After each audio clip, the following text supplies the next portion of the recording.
சில நேரங்களில் நாம் ஆசைப்பட்டது நடக்காமல் போகலாம்.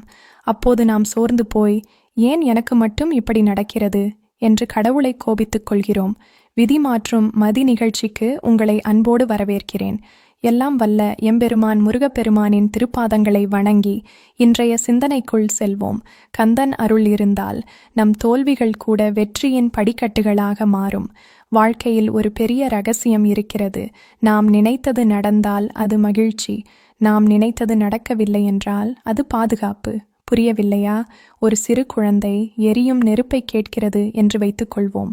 தாய் அதை தருவாளா? தரமாட்டாள். குழந்தை அழுது அடம்பிடித்தாலும் தாய் அதை தர மறுப்பது அந்த குழந்தையின் நன்மைக்காகத்தான். அதுபோலத்தான் அந்த முருகப்பெருமானும். சில சமயங்களில் நாம் கேட்பது நமக்கு ஆபத்தாக இருக்கலாம், அல்லது அதை விடச் சிறந்தது நமக்காக காத்திருக்கலாம். அதனால்தான் இறைவன் சில கதவுகளை மூடுகிறார். உங்களுக்கு ஒரு வேலை கிடைக்கவில்லை என்றாலோ, நினைத்த காரியம் தடைப்பட்டாலோ கலங்காதீர்கள். அது உங்களுக்கு மறுக்கப்பட்ட வாய்ப்பு இல்லை. வரப்போகும் ஆபத்திலிருந்து நீங்கள் பாதுகாக்கப்பட்டிருக்கிறீர்கள் என்று அர்த்தம். கிடைத்தால் வரம், கிடைக்காவிட்டால் அதுவும் ஒரு வரமே. விதி உங்கள் வழியை மறிக்கும் போது மதி கொண்டு சிந்தியுங்கள்.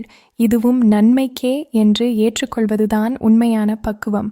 எல்லாம் வல்ல கந்தன் உங்களுக்கு சிறந்ததை மட்டுமே தருவார். நம்பிக்கையோடு இருங்கள். எல்லாம் சுபமாகவே முடியும். வெற்றிவேல், வீரவேல்.